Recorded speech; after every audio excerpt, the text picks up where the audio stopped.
नमस्कार दोस्तों, आप सभी का एक बार फिर से स्वागत है मेरे यूट्यूब चैनल आध्यात्मिक ज्ञान पर। मित्रों, आज हम समझेंगे भगवान गौतम बुद्ध और कबीर के विचारों को, जो कि आचार्य ओशो रजनीश के द्वारा बड़े ही सुंदर तरीके से उदाहरण सहित समझाया गया है, जिसमें हमारे जीवन को बदल देने वाले कई रहस्य छुपे हुए हैं। कबीर के इस वचन को, एक एक शब्द को समझने की कोशिश करना, क्योंकि कबीर बहुत शब्दों के मालिक नहीं है। थोड़े से शब्द हैं, इसलिए एक एक शब्द में डुबकी लगानी जरूरी है। पीवत रामरस लगी खुमारी, पहला शब्द तो पीना। सत्य को जानना नहीं है, पीना है, जीना है, कंठ से उतर जाने देना है, खोपड़ी में नहीं भरना है, प्राणों में, अंतरंग तक पहुंच जाने देना है। क्यों? क्योंकि सत्य कोई कुतूहल नहीं है, कोई जिज्ञासा नहीं है, प्यास है। और प्यास तो पीने से मिटेगी, और भूख तो भोजन से मिटेगी। लाख प्यासे आदमी के सामने बैठ के तुम जल की चर्चा करते रहो, सारा विज्ञान जल का समझा दो, यह भी बता दो कि ऑक्सीजन और उदजन के परमाणुओं से मिलकर जल बनता है, H2O का फार्मूला भी पूरा का पूरा समझा दो, फिर भी क्या होगा? प्यासा कहेगा बकवास बंद करो, मुझे प्यास लगी, मुझे पानी दो, मुझे पानी के संबंध में नहीं जानना है। पानी के संबंध में जान के क्या करूंगा? जानने से क्या होगा? जानने को पीऊं, खाऊं, ओढ़ूं, क्या करूं? पानी दो, मुझे पीना है। और ध्यान रहे कि पीने के लिए जानना जरूरी नहीं। अगर पीने के लिए जानना जरूरी होता तो आदमी कभी का मर चुका होता, क्योंकि ये H2O का फार्मूला तो अभी अभी इस सदी में जाना गया, और आदमी तो करोड़ों साल से जी रहा। और आदमी ही क्यों, अरे जानवर भी पी रहे हैं, पशु भी पी रहे हैं, पक्षी भी पी रहे हैं। पशु पक्षी ही क्यों, वृक्ष भी पी रहे हैं बिना ही जाने। कुछ पता नहीं कि पानी का शास्त्र क्या है, और पिए जा रहे हैं। देखते हो ये धांधली, कुछ होश है ना हवास है। वृक्ष पी रहे हैं पानी, पी ही नहीं रहे हैं, मस्त हो रहे हैं पी पी के, नाच रहे हैं हवाओं में, सूरज की किरणों में, फूल खिल रहे। कोई फिक्र ही किसी को पड़ी नहीं कि इस वृक्ष में फूल नहीं खिलने चाहिए। इसे पानी का रसायन भी आता नहीं, इसे अभी पानी का सूत्र भी मालूम नहीं, और खिले जा रहे हो और हंसे जा रहे हो और सुगंध उड़ाए जा रहे हो। कुछ लाज शर्म भी होती। अज्ञानी होके अज्ञानी जैसा व्यवहार करो, अज्ञानी होके और ज्ञानी की मस्ती दिखला रहे हो। अच्छा ही है कि प्यास का जानने से कोई संबंध नहीं, नहीं तो वृक्ष प्यासे कब के मर जाते, कब के फूल कुम्हला जाते, रात रानी में गंध न होती, जूही से सुवास न उड़ती, गुलाब न खिलते, कमल न खिलते, पशु पक्षी मर जाते, आदमी ही न जी सकता था। जानना और अनुभव अलग अलग बातें, इसलिए पीने पर जोर है। पीवत रामरस लगी खुमारी, पियो। और इसलिए कबीर, नानक, फरीद, रैदास, दादू, इनके पास एक और ही तरह का तीर्थ निर्मित हुआ। यूं तो जैनों के 24 तीर्थंकरों को हमने तीर्थ बनाते देखा, मगर उनके तीर्थ बड़े तर्कबद्ध थे, बहुत तर्कबद्ध थे।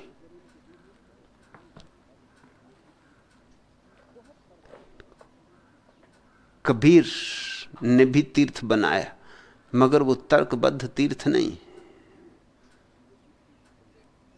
वह तीर्थ और ही ढंग का है, सत्संग का है।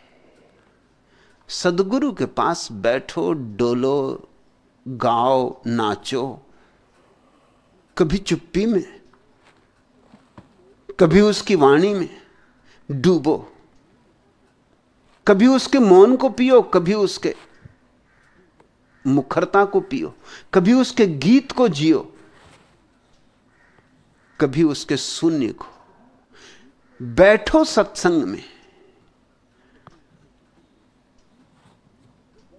चुप, मौन, खाली, जैसे कोई प्याली कि वो बरसे तो तुम्हारी प्याली में जगह हो। सदगुरु तो आषाढ़ के महीने का जल से भरा हुआ मेघ है। तुम खाली हो तो भर जाओगे। नाचो जैसे मोर नाचते आषाढ़ में घिर गए मेघों को देखकर। मेघ मलार उठने दो, ये और ही बात है। महावीर समझाते हैं तर्कपूर्ण ढंग से, विवाद करते हैं, खंडन मंडन है। कबीर के पास ये सब बातें नहीं। कबीर के पास तो पियक्कड़ों की जमात है, और पीने को क्या है? राम रस। ध्यान रखना, यहां राम से कोई प्रयोजन दशरथ के बेटे राम से नहीं। उनका तो रस कैसे बनाओगे? उसमें तो आदमखोर हो जाओगे, उसमें तो बहुत झंझट होगी। अब दशरथ के बेटे रामचंद्र जी को घिस घिस के क्या कोई भांग बनाओगे कि चाय बनाओगे, काफी बनाओगे, क्या करोगे? दशरथ के बेटे राम से कोई प्रयोजन नहीं है। यहां राम रस से तो अर्थ है वह जो परम सत्य है, उसके लिए एक नाम राम। कोई भी नाम दे दो, सब नाम उसके। राम कहो, रहीम कहो, रहमान कहो, सब नाम उसके। कोई भी नाम दे दो, क्योंकि वह तो अनाम है। सब नाम काम चलाऊ है, और वह रस है।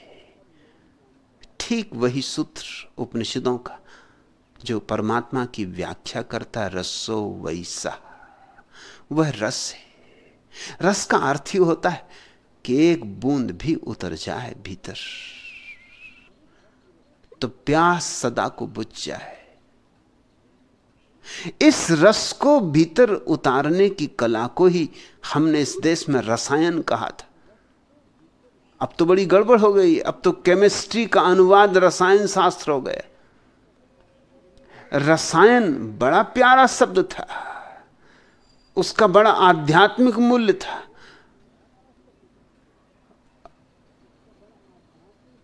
केमिस्ट्री को रसायन ना कहो तो अच्छा। अल्केमी का नाम था रसायन। रसायन का अर्थ था सत्संग, जहां रस पकता है, जहां रस झरता है, जहां रस पिया जाता है। पीवत रामरस लगी खुमारी। और खुमारी शब्द बड़ा गहरा है।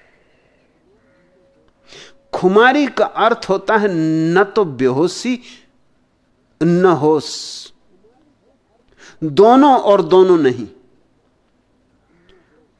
कुछ कुछ होश, कुछ कुछ बेहोशी, दोनों का मिलन जहां हो रहा है वह संध्या काल, जहां दिन मिलते हैं और रात मिलती।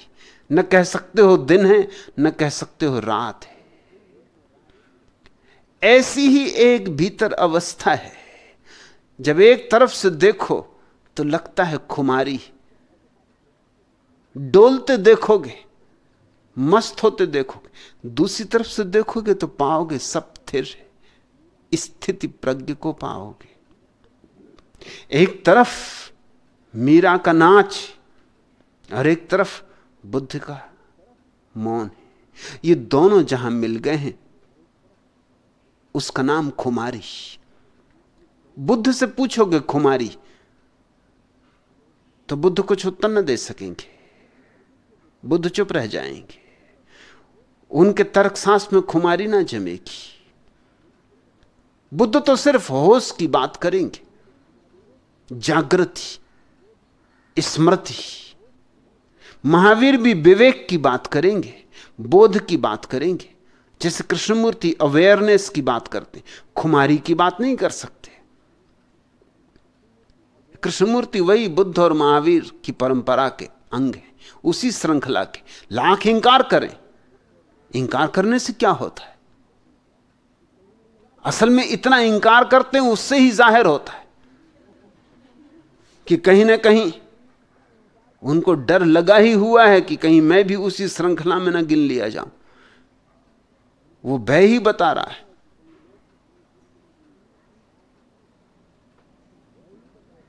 लेकिन बात इतनी साफ है, बुद्ध जिसको सम्मा सती कहते हैं, सम्यक स्मृति, और महावीर जिसको विवेक कहते हैं, और गुरजीएफ ने जिसको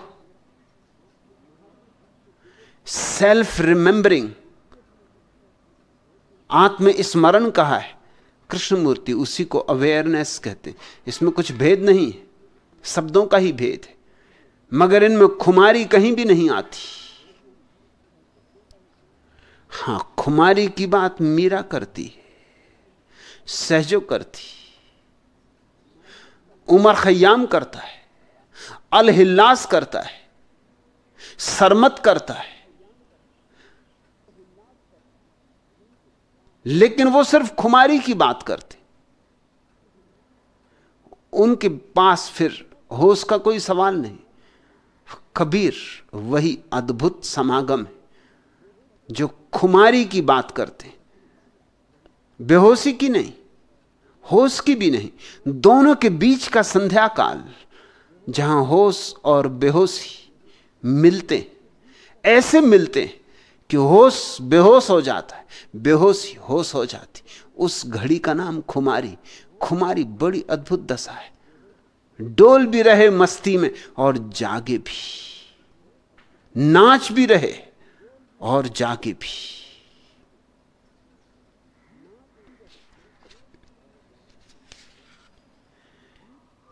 गीत को उठने दो, गीत को उठने दो और साज को छिड़ जाने दो। गीत को उठने दो और साज को छिड़ जाने दो। चुप्पी को छूने दो, लफ्जों के नर्म तारों को। चुप्पी को छूने दो, चुप्पी को छूने दो, लफ्जों के नर्म तारों को। और लफ्जों को चुप्पी की गजल गाने दो। गीत को उठने दो और साज को छिड़ जाने दो। खोल दो खिड़कियां सब और उठा दो पर्दे। नई हवा को जरा बंद घर में आने दो। छत से है झांक रही कब से चांदनी की परी। दिया बुझा दो, आंगन में उतर आने दो। फिजा में छाने लगी है, फिजा में छाने लगी है बाहर की रंगत। फिजा में छाने लगी है बाहर की रंगत। जूही को खिलने दो, जूही को खिलने दो, चंपा को महक जाने दो, गीत को उठने दो और साज को छिड़ जाने दो। जरा संभलने दो मीरा की थिरकती पायल, जरा संभलने दो, जरा संभलने दो मीरा की थिरकती पायल, जरा गौतम के सधे पांव बहक जाने दो। जरा संभलने दो मीरा की थिरकती पायल, जरा गौतम के सधे पांव बहक जाने दो। गीत को उठने दो और साज को छिड़ जाने दो। हंसते ओंठों को, हंसते ओंठों को जरा चखने दो अश्कों की नमी, और नम आंखों को, और नम आंखों को जरा फिर से मुस्कुराने दो। हंसते ओंठों को जरा चखने दो अश्कों की नमी, और नम आंखों को जरा फिर से मुस्कुराने दो।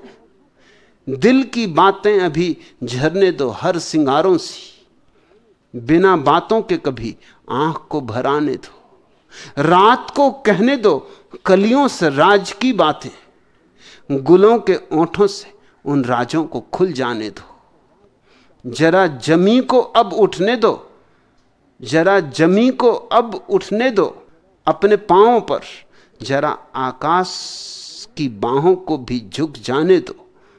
जरा जमी को अब उठने दो अपने पांवों पर, जरा आकाश की बाहों को, जरा आकाश की बाहों को भी झुक जाने दो। गीत को उठने दो और साज को छिड़ जाने दो। जरा संभलने दो मीरा की थिरकती पायल, जरा गौतम के सधे पांव बहक जाने दो। कभी मंदिर से भी उठने दो, कभी मंदिर से भी उठने दो अजान की आवाज, कभी मंदिर से भी उठने दो अजान की आवाज। कभी मस्जिद की घंटियों को भी बज जाने दो, कभी मस्जिद की घंटियों को भी बज जाने दो। पिंजरे के तोतों को दोहराने दो झूठी बातें, अपनी मैना को तो, अपनी मैना को तो पर खोल चहचहाने दो। उनको करने दो मुर्दा रस्मों की बर्बादी का गम, हमें नई जमीन नया आसमां बनाने दो। एक दिन उनको उठा लेंगे इन सर आंखों पर, आज जरा खुद के तो पांवों को संभल जाने दो। एक दिन उनको उठा लेंगे इन सर आंखों पर, आज जरा खुद के तो पांवों को संभल जाने दो। गीत को उठने दो और साज को छिड़ जाने दो। जरा संभलने दो मीरा की थिरकती पायल, जरा गौतम के सधे पांव बहक जाने दो। जरा सागर को बरसने दो बनकर बादल, और बादल की नदी सागर में खो जाने दो। जरा चंदा की नर्म धूप में सेंकने दो बदन, जरा सूरज की चांदनी में भीग जाने दो। उसको खोने दो, उसको खोने दो जो कि पास कभी था ही नहीं।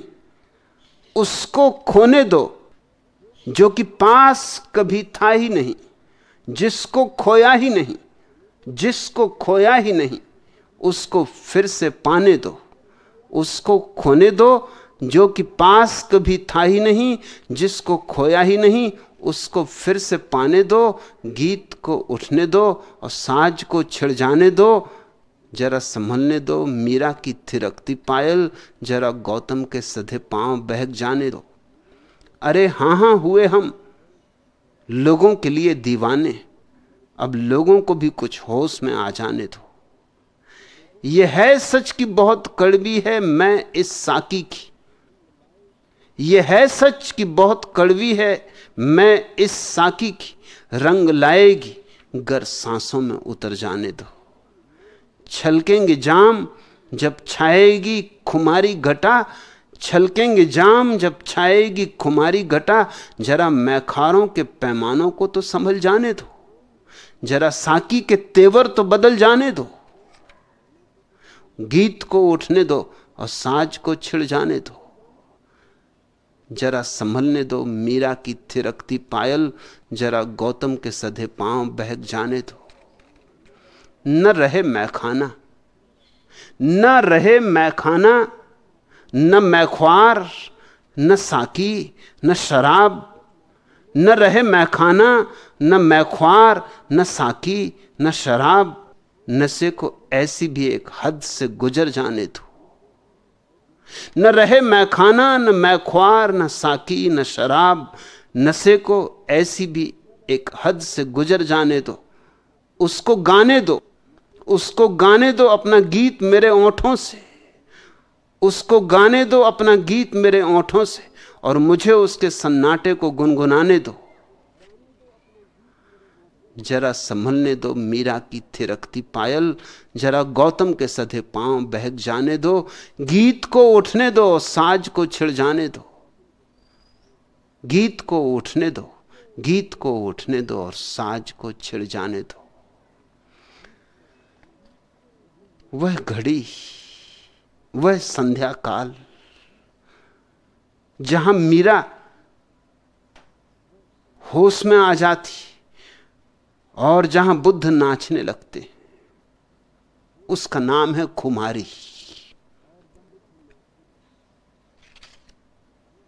पीवत रामरस लगी खुमारी। मित्रों, मैं आशा करता हूँ कि आज के इस विषय से आप सबको जीवन के मार्मिक रहस्यों और जीवन की सत्यता को जानने और समझने का अवसर प्राप्त हुआ होगा। मित्रों, आज के लिए बस इतना ही। मिलते हैं अगले नए टॉपिक के साथ में।